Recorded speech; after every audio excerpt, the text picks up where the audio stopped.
Hello and welcome to another episode of Peru Size on a Knife Edge podcast. In today's episode, we are joined by former pirate, which we'll get to, Cornish culinary legend and owner of Phillyway Cookery School, Rupert Cooper. Great to have you on, mate. You too, mate. Thanks for the invite. And appreciate your time.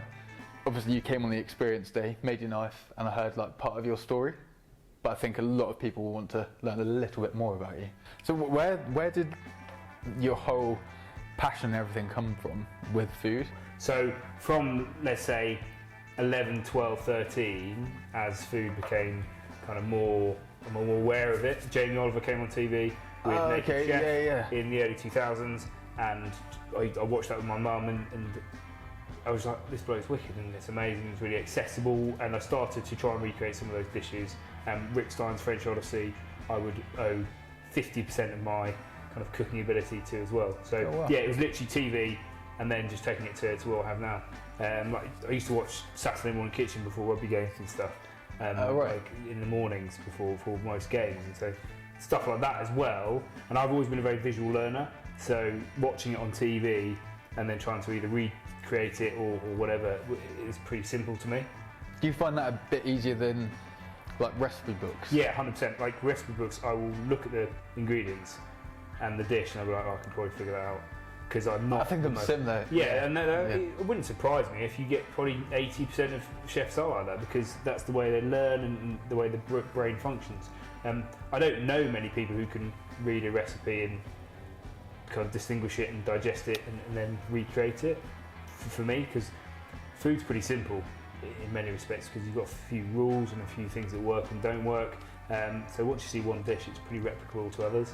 Definitely. I remember, it was so embarrassing, when I was chefing and we had to make this massive brownie up, and I was like, I'll do that because I like doing the patisserie and everything, and I literally followed the recipe line by line, chucked it in the oven, and it didn't look right. I was like, what's wrong with that? I swear I've got everything in. And I looked on the side and there was some flour perfectly weighed out, which didn't make its way into the brownie. It always makes it. I've done that as well. Yeah, for me it's just like looking at things and trying to recreate them, and then making mistakes along the way, and that's the only way you can learn. So by making thousands and thousands of mistakes, for every success you've probably got 200 failures. So definitely. Yeah, it's very much that train of thought. I think as well, when you have those failures at the start, you might have found this when you were setting up the cookery school, which we'll get to as well properly, but for the first few years of making all these little mistakes and stuff, it does get to you and you get a little bit upset, quite angry and everything. But then after a while you learn from them. You're like, okay, let's just forget about it. Exactly. And kind of, I was able to draw, and I have been able to draw from the sporting context. So I've always played sport, did so from zero. So I've always been involved in competitive sport and liking the will to win. So during a game scenario, whether it's football, cricket, rugby, whatever, you make a mistake, you haven't got time to dwell on it. You've got to move on to the next phase of play. So trying to implement that into business is kind of pretty key, really. So then you would, obviously with the introduction, speaking about pirates, some people might be like, he was a pirate. Yeah, well, only for a short period of time. So what was all that? So you had, obviously you're a professional rugby player, which I'm not sure, I don't know, few people probably know. To be honest, it's fairly, it goes line in line with, do you want to wait for the bins go? Yeah. Right, so where were we? Go again. Yes, so Cornish pirate. So I've always played rugby and have done since I was about 5 and loved it, and all I wanted to do was play rugby professionally, or at least try to. And so I played in the championship for most of my career, which is like the second tier of rugby. So by no means anywhere near international level, but it kind of gave me an opportunity to be paid to play rugby and have that full-time kind of atmosphere and environment that I enjoyed. I did really enjoy the environment of kind of training, playing together, kind of living, breathing it week by week. So yeah, the opportunity to come down to the southwest happened. Both my kids were born down here. I managed to play for Plymouth Albion for a season and Cornish Pirates for a season, and then retired. So it was a very kind of small amount of time of playing for the kind of the southwest clubs, but I played many times against Redruth and Cornish Pirates. Do you know Matavasi? Matavasi, yes. So I played with Sam. Oh, did you? At Plymouth and Pirates. So yeah, I know Sam relatively well. I've played against Joel in some capacity, and Josh. I think I've played against him a few times as well. So, but yeah, I mean, generally, what a Cornish rugby family. Yeah, they're doing brilliant. Yeah, of course, they're fantastic, and Sam's got an amazing story. And yeah, so it's really good to see what they're doing these days. I'm thinking maybe about getting Sam on because I know him a little bit, and I know they've just started the rum company. Yeah, have you tried any yet? I haven't had the opportunity to. So if Sam's watching this, I'd like a free bottle. Yeah, chuck us a free one. Any danger would be great. So yeah, it's good. It's about byproducts, and that is the very kind of consciousness of sport. I think is having those extracurricular activities. Although Sam's got his Navy credentials and career to look forward to, having those different sorts of strings to your bow within professional sport is vital. What's it like then when you've been doing that sport for so long and then you end up retiring? Is it a little bit scary? It's mad. I mean, I love kind of from a professional point of view. I wasn't too concerned because I had already started manifesting the food side of things and the catering. I've always loved food and hospitality, literally since I can remember. And so I was conscious of doing something I was passionate about doing. But in terms of, I don't think I was mentally ready to stop rugby and what unknowingly what that brought to my table. So that's been probably the biggest challenge, is kind of not being involved in the environment. Taking that away has been the biggest challenge, rather than just having another career. That was pretty easy, but it's still all the stuff around it. Okay, because you kind of already had something planned. Exactly. So I knew what I wanted to do, but it's then the support network, but also just like the crack with the boys. Like I don't have that anymore, and that's obviously a huge part of subconsciously that was my life. And so not having that is now difficult to reflect on. But then, have you now almost got that same crack in the kitchen? Kind of, but I'm not in your traditional kitchen. And then this is the cool thing about hospitality. And what I do try and say to rugby guys, like, if you did want to have a similar experience socially, kitchens in rugby and sport in general are quite similar. Hopefully it's quite tight knit and a bit of crack and almost like a change room in a kitchen. Yeah. Some decent, colourful language. And so yeah, but I don't have that setting. So the Cookery School, it's very much kind of myself and Debbie, who helps me enormously, and then the cafe where I am kind of multi-role, so I'm not in there all the time and dropping in and out. So yeah, it's not so similar as the rugby club. And I suppose as well being like the boss. Yeah, exactly. 100%. Not too much like one of the lads. And that's also taking that on as soon as you start employing people. That relationship does change, and you've got to be probably aware of that as well. Speaking of the Cookery School, probably rugby, the Cookery School. How did you then? Obviously, you've got an interest in food, and I guess you're doing catering. Yes, well, I was working in a restaurant in Plymouth because friends of mine owned Bistro Pierre, and they had a vacancy as head chef. I'd cooked for them a number of times in Nottingham, so I said, look, do you want me to hold the fort while you look for someone more long term? And so I held that position for a few months. Then the Cookery School came up for sale. So that was just a big jump into the ocean, just hope that it worked. Gathered some savings, borrowed some money, and just bought the business and the lease, and just had a crack at it really. But the advantage that I think I had versus someone who'd been a chef for 20 years is I'd spent my whole life either coaching sport or being coached sport, so just taught skill. So whether that's passing, kicking, cooking, you can transfer skill in how you communicate, and I think that's the one advantage that I had over someone else, is because I can communicate. Yeah, you already knew in a way how to. Exactly how to. Well, certainly trying to figure out how people want to learn, and communicate it as clearly as possible, but also make sure people have a good time. So I guess at the Cookery School you don't have like a whistle and stuff, and you're like, not quite. You don't. I don't really get too pissed off with people. No. I think I wouldn't have any customers left if I started shouting at people. No, to be honest, for my whole approach to food, and this is way before I even took on the Cookery School, it's got to be just easy, low effort, high reward, and try and do that throughout food. And then with some of the courses you do you try and teach the majority, or do you split them up and get guest chefs in? Exactly. If you but I try and do 80-90% of them easily, or more. If I can do all of them, that's brilliant. Nice. We get the occasional guest chef in or tutor for things that are specialist, like fermentation. So I do the courses that I'm really into, and get the guest chefs in for the other ones. That's really good though, because when you're doing the course, then your passion kind of comes out more. You can actually you've got some integrity about it, and you can really live it. And that's Phillyway in a whole. It's got to be. You've got to just enjoy food and eating. Hopefully, you'll learn something on the back of it. And then with some of the guests you've had in, have you had any quite big like? Did you have Richard Beignet? Is it? No. Bertinet? Yeah, no. I pronounced that horribly wrong. Richard Bertinet. I'd love to get Richard Bertinet. I'm a big fan. I've been on some of his courses. Wow. Because I was like, right, I'd love to learn more detail about bread and transfer some of his skills into what we do now. Yeah. Because I think his model of teaching and educating and his philosophy on bread is spot on. So I'd love to get Richard down here, but unfortunately he's a very popular man, and I doubt he'll have time to get down here. But yeah, certainly recommend in terms of if people want to do other courses outside of the county, go to his bread school in Bath.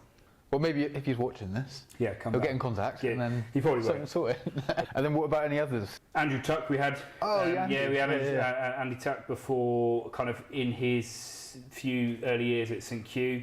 Adam Banks we've had, Cool. and yeah, quite a few others. But it's weirdly, I don't know why, but guest chefs tend to they're not as popular as I anticipated. I'm not saying those guys weren't, because those courses did sell out. But when we've looked at other guest chefs, whether it's an intimidation thing from guests or pupils or what, it's been actually quite interesting seeing. I always thought they'd be like snapped up straight away, but it's our more general courses that People go for. So Why? Is it because some of the courses, when you get these like specialist guest chefs in, are quite niche? Potentially quite of a harder skill level. Exactly, yeah, and maybe we've kind of carved ourselves a philosophy and following where people just want to know just solid basics that they can transfer home. They don't need to be able to do tasting menus when it's just your kids who don't eat anything and the missus who's just come back from work all day. Yeah. So for me, it's like, it's got to be core skills that you can do other things with. What would you probably say is like your most popular course? Solid ones, the wood-fired course in the Asado. People are still fascinated in fire cooking. It's become really popular. It has. I do think it's potentially had its time in the sun, time in the fire. But yeah, it's still consistently there. Vegan vegetarianism had its little show a couple of years ago. Fermentation's really popular at the moment because, again, people's gut health a bit more conscious. Yeah. This is the biggest challenge with the cookery school, is there's no rhyme or reason as to what is popular when. So you've got to constantly be on the lookout for new trends and just or just replace time of year, dates and things, because we've tried to do a similar pattern. That sold really well this time last year. Put it in this year, you may not sell any. You've been sold out last year. So there's no rhyme or reason, which has got to be the biggest challenge. You talk about metrics of a business and kind of analytics. Well, we have none. We just kind of stick a finger in the air and go, right, that roughly worked. We'll try it again. With the cookery school as well, space and equipment dictates what you can and can't do. So, do you know what I mean? We haven't got a huge classroom, so there's no point in me trying to replicate something that requires loads of different stuff and space, because it's not going to work for us. So yeah, it's about taking some ideas and implementing them into systems that you can apply. And then speaking about the numbers on the course, how many can you get in? Yeah, so it all depends on the course, to be honest. Our kind of less formal courses, so like the pasties and cream course, we can do 10, 12 people quite comfortably. Oh, cool. Because there's less stuff involved. And I suppose you only need a couple of ovens to... Exactly, to bake everything. Whereas if you look at our patisserie and our Indian course, that requires loads of pans, loads of dishes, loads of trays. We restrict it to 6 people. So for those courses, you really do get some decent one-on-one tutoring, and hopefully some good learning. I did see one of them. I was on your website and I saw there was a sushi and sashimi. Yeah, that looks amazing. That has been kind of fallen out of flavour, because when I first took it, it was really popular. Yeah. Not so much anymore. I don't know why. And then I think when I last came down, very kindly invited us for a really nice feast, which I've told so many people about. It was so good. Do you still do the feasts now? Annoyingly, we haven't been able to do feasts now at Philly for 2 years, because we've been just so busy with private stuff and events. Oh, okay. Yeah, so weddings and events have just kind of really boomed for us, and then taking on the cafe literally a year ago this week. That's gone so quickly. It's mad. It's absolutely crazy how that's kind of a year, 12 months ago. So we actually haven't been able to put some feasts on. I would love to do some this year, at least 4 dates at the Cookery School, because people do really enjoy them. They're very cool, they're very informal, it's an amazing space. So even just to show that off is fabulous. So yeah, if we can carve something out for the summer, I'd love to. I think you've changed it there now, haven't you? Because the setup when I went last, you had all this awesome like brickwork ovens. Yeah, so the perilla stuff. So we weirdly, it was fantastic. Now, if you had a restaurant that was doing 100 covers a day with perilla style fire cooking, perfect, because it was big old bays and you could get some serious fires. But because how infrequently we used them, they just weren't being utilised. But also they took on a lot of space. With the wood-fired course, I like to do far more variety of barbecues. So a couple of Webbers, Pro Q, bullet smoker, a couple of drums, an egg. So people can have a good cross-section of what they all do. That's really good. Rather than just a perilla setup. We touch on it in the Asada course, we just do open fire cooking on kind of the frame. But in terms of a wood fire course, I really think it's vital people see different types of equipment. Because there's so much, I think a lot of people, now definitely wood-fired cooking, over the last couple of years, have become really, really popular. Yeah. But before, it was more thought of just barbecue things at a really high heat, just you burn it and all that. But there is so much. So much. And the more you do, and I can't overemphasise, the more you f*** it up, like the better you will become at cooking on fire. Like, guarantee you, you'll undercook things, you'll overcook things, you'll burn it, won't even get a fire started. The more you do that, the more education you will learn quite quickly, and that's the wood fire and the bread course. People's kind of acquisition of knowledge for me is the highest and the steepest curve. So I'm always very satisfied when people leave those courses, like knowing full well they can implement whatever they've learned straight away at home. So yeah, that's why I think also having different bits of kit is important. Yeah, so you can see what maybe suits them best. Yeah, exactly, and also budget, size, space. And I remember I was really keen when I took over the Cookery School to like have an affiliation with a brand, but I'm so glad that never formulated, because now I can have like an honest opinion, like I like that, I don't like that, I think that's really good for that. If you've got a load of money, buy that. If you don't, think of that. So I can be actually genuinely honest. So you're very unbiased. 100% unbiased. I tell you, I love using X, Y and Z. I don't like that, but that doesn't mean it's rubbish. I say it's just not use for me. But I can say that with like complete conscience clear, no one's paying me to say anything, and be really honest about the equipment. Have you been like almost approached by some of these companies? I mean, I'm really good friends. I have some really good friends with Ian and Ty from Pro Q Smokers. I love what they do. They're brilliant, but by no means they've kind of approached me, and they don't need to. They sell those things hand over fist even without me getting involved. So, but I love the equipment. I love what they do, but they don't have to. They know I'm selling it or kind of promoting it from honesty. Yeah. They're not paying me to do anything, and I just point them in their direction. It's all about, there's so many factors in buying anything these days, like budget, space, time, effort, how much you're going to use it. It's the same with pizza ovens. I say, if you're going to use a pizza oven every day of the week, buy a Gosney Arc that's what, 1,400, 1,500 quid for your boots. But if you're not, don't bother, just make it in a frying pan and under the grill. Yeah, like, yeah. I managed to do it, again, learning from cooking with fires and stuff. Yeah. But I bought my mum, you know, those chimeneas. Yeah. But this chimenea was awesome because it was like a chimenea, probably about that big or so. But you can take the actual chimney off, and then you're left with like a barbecue. Yeah, exact section. But then I managed to cook a pizza in there, and I just got this tiny little fire going. I think when I first started, the fire was kind of raging because I thought, well, you want a high temperature. But I literally had it in there for like a few seconds, and the base was just Savage, black. Yeah.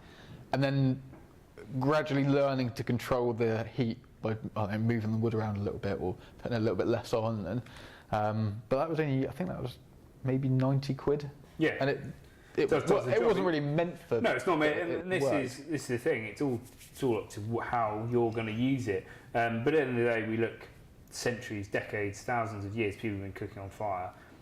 You just look at that, and as an example, you can cook anything on fire. Yeah. Don't need the kit. Yeah, you don't need all the just fancy have some equipment. fire on the floor with some food next to it. So yeah, keep it simple. So the Cookery School covered that, but you've also been invited to do a lot of different food festivals and other, I guess, guests as like a exactly feast chef. Feasty stuff. Purely because you build a model, and so it's replicable. So other events organisers can see they did it there. We would like to try and do something different. And they're just, again, it's a good opportunity to advertise us and also do some cooking, because I still like cooking. We're not just teaching, I still like having the whole myriad of things we do. So yeah, it's a good opportunity to a different audience, cook some food, and hopefully people enjoy it. What would you say, this is going to be a real tough question, I don't know if you can answer. Probably not. What would you say has probably been your favourite festival you've cooked at? Ooh. I feel like lots of people are going to be offended. Offend everyone. I'm never invited back to it. You can't go wrong with Porthleven Food Festival unless it's pissing down the rain. Then yeah, because you're getting. But that's any festival, I suppose. But no, Porthleven's always fun. Yeah. Just because it's kind of free, and I will say this. It's a shame St Ives Food Festival's not on this year, but I think from word on the street it's coming back next year. I've never had a bad weekend at St Ives Food Festival, purely because it's always been sunny when I've gone. So yeah, in terms of a setting, you're on a beach in Cornwall, the sun is 27 degrees, and you've got beers and champagne. I don't really care what you do. That sounds alright. Pretty cool, and they are wood-fired demo stage. It's wicked. It's an incredible project. So yeah, when they bring it back in 25, it should be pretty fun again. Have you had any like really interesting guests you've worked with? Yeah, I've cooked with some pretty cool, like pretty famous people, which is fun. But they're just people in the day, like as much as they're. That's the thing though, isn't it? Because when I started doing this, and we were given, had big chefs getting involved in everything. First few, it's like, oh my god, fangirling quite a bit. Yeah, exactly. But then after a while, you like hear their stories and everything. They're literally just known people who've worked hard. Exactly, 100%. And that's the same with people we cook for. I've probably cooked for more, inverted commas, normal people, normal jobs who are potentially more interesting than the famous people. But having said that, the famous people are usually musicians or actors and stuff. So like that in itself, it may be boring to them, but it's like fascinating to someone like me who's like, that world sounds crazy. So, but no, I do think like they're just people who enjoy food, and usually they just want to have a nice dinner and not be fussed and bothered because they're on holiday. So, yeah. That, to be fair, that must be like quite difficult for them at some point when anywhere you go. Nice, yeah. Loads of people. Bombarded, paparazzi, autographs, I mean, it's all... Yeah. I mean, I've gotten used to that now. Yeah, obviously, yeah, it's being stopped in the street in St Agnes. Something like that. But no, I don't think... I haven't luckily ever had any divas. Everyone's been lovely who I've ever cooked for, so I really have been lucky from that perspective. Last year, you opened up the Cove. Yeah, so I took on the Cove Cafe. Weirdly, I looked at that as a business opportunity 7 years when I first moved down to Cornwall. I looked at it then, and then 4 years ago when I took over the Cookery School, it was on the market. So, 5 years ago. Yeah, and I've always had it kind of been aware of its existence and thinking it was a really good opportunity to run a business because, in my opinion, it was being underutilised. What was it? Because I've never heard of it. Yeah, so I mean that in itself is a crime. Which is like because location from what it looks St Ives Bay. You're one of prime locations in the county, let alone West Cornwall. So I just thought for a business and structure building not to be open all year round, or at least try to open all year round, was a shame. Because previously, I think for the last 100 years, it'd only been open Easter to September. It's that old? Yeah, it's 1920, 1921 it was built, the structure. So it's been there for a century. So we're just part of its history and its tale now, I hope. It seems like you're doing really well, because I saw it suddenly just pop up on Instagram, and like I'm always kind of looking around, and it always seems very, very busy. And, like, you've got loads of events. Loads of events. Again, my opinion, is you have to create something for people. You cannot just expect people to come to you with their hard-earned money. Yeah, like make it a destination. It's not a destination. You've just got to provide an opportunity for people to come and look you out. And if you're constantly doing that, you'll always have the opportunity to cook for or cater for anyone. And then it's about delivering the goods. So yeah, the more you offer people, I think, the more chance you have of surviving. Being a hospitality business, you cannot just go, we're going to open the doors and hope people turn up because our menu's wicked. No, it's about making sure everyone who comes has a good experience. I saw recently you had like an event on charity. Was it Fishmish, yeah. So Julian and the guys from Fisherman's Mission, I've met at a few events, Porthleven Food Festival a couple of times, and I think it's a brilliant charity. And just the weekend just gone, I was doing some stuff with young fishermen, kind of network about engagement in employment in the fishing industry. It's the same as hospitality, trying to get the guys young and to stay in the industry. Yeah. So yeah, we did. That was last year. Well, not last. It would have been. It was last year. Christ, bloody hell. Everything's getting so fast, isn't it? Frightening. So yeah, myself, Ben Ambridge, Guy Owen, did a little joint menu, fish missed, raised a load of money, about $2,000, and then which is amazing, and so that benefits those guys who that will help. Nice. Are you planning on doing more, I guess, little events like that? Yeah, loads. Again? We've got there's always something to do. And I love doing events, and I think it's really fun to bring someone down. So we've got tapas this Saturday, for instance, but then in terms of more kind of profile stuff, we've got some more music coming. I would like to do another fish mish one. Cool. Going to do like a bulls competition on the beach, like a petanque.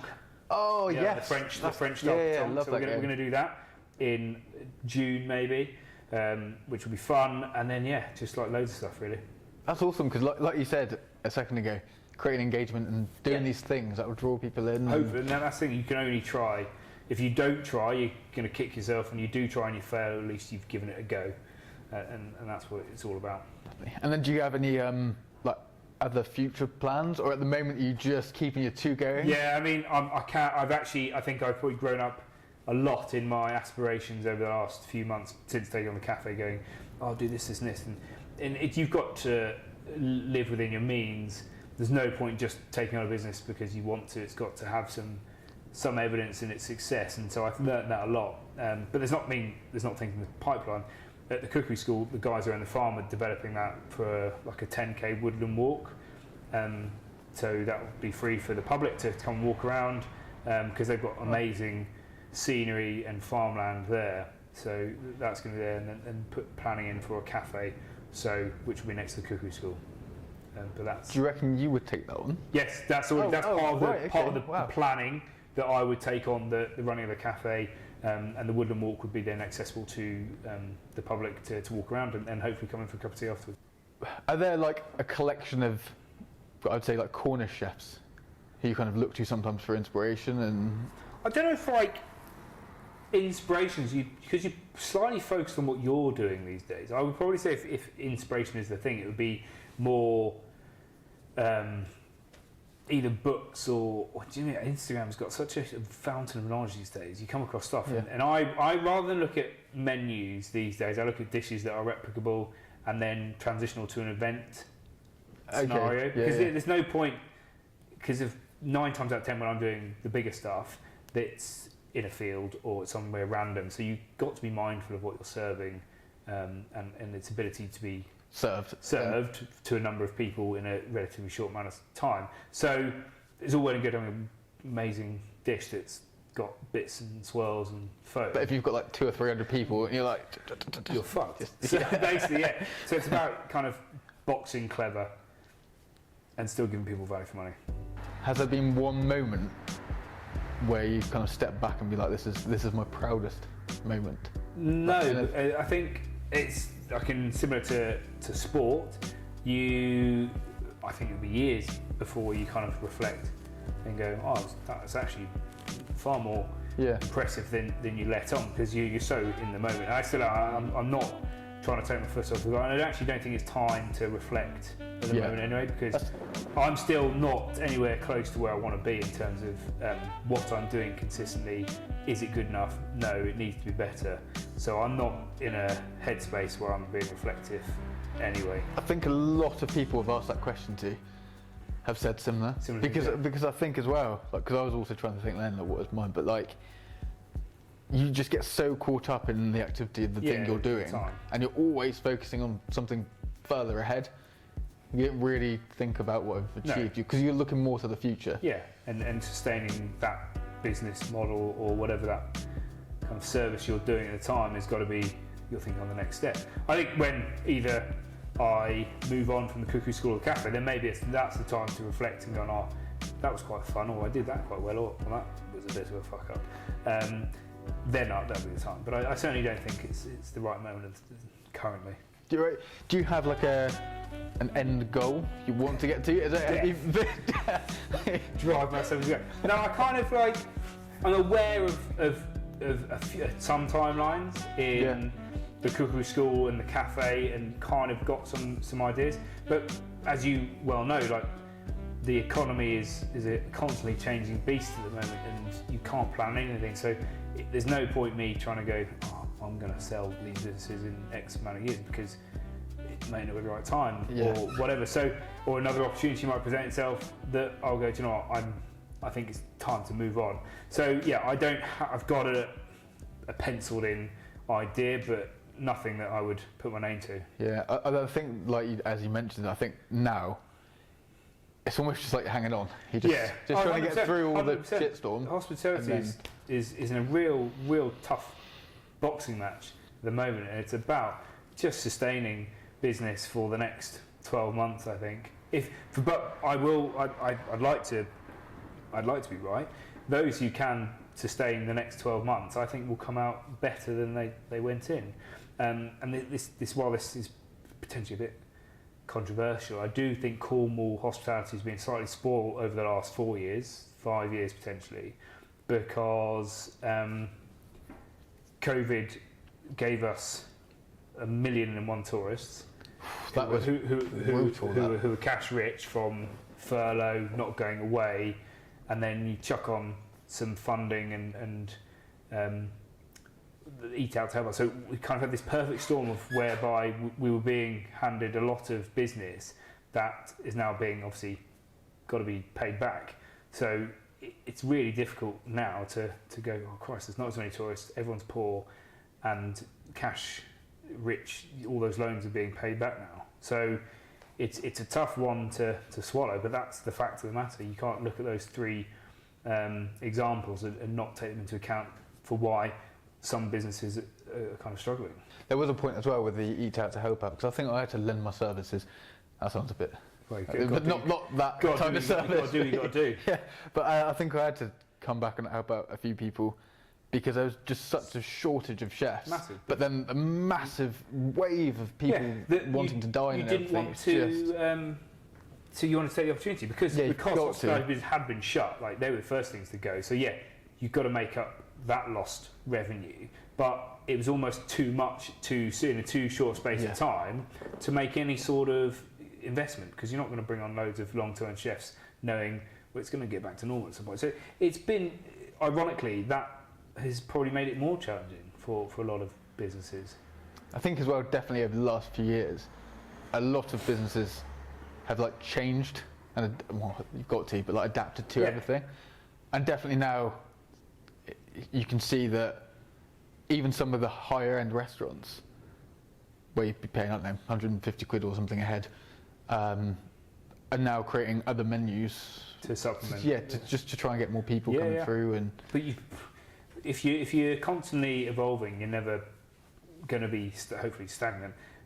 And from a personal point of view, I think the more revenue streams you can have for business, the stronger, less susceptible you are to failure. So I'm going, right, how many different ways can I sell myself what we're doing? Because if one gets just cut out because no one's buying it, well, I can lean on something else.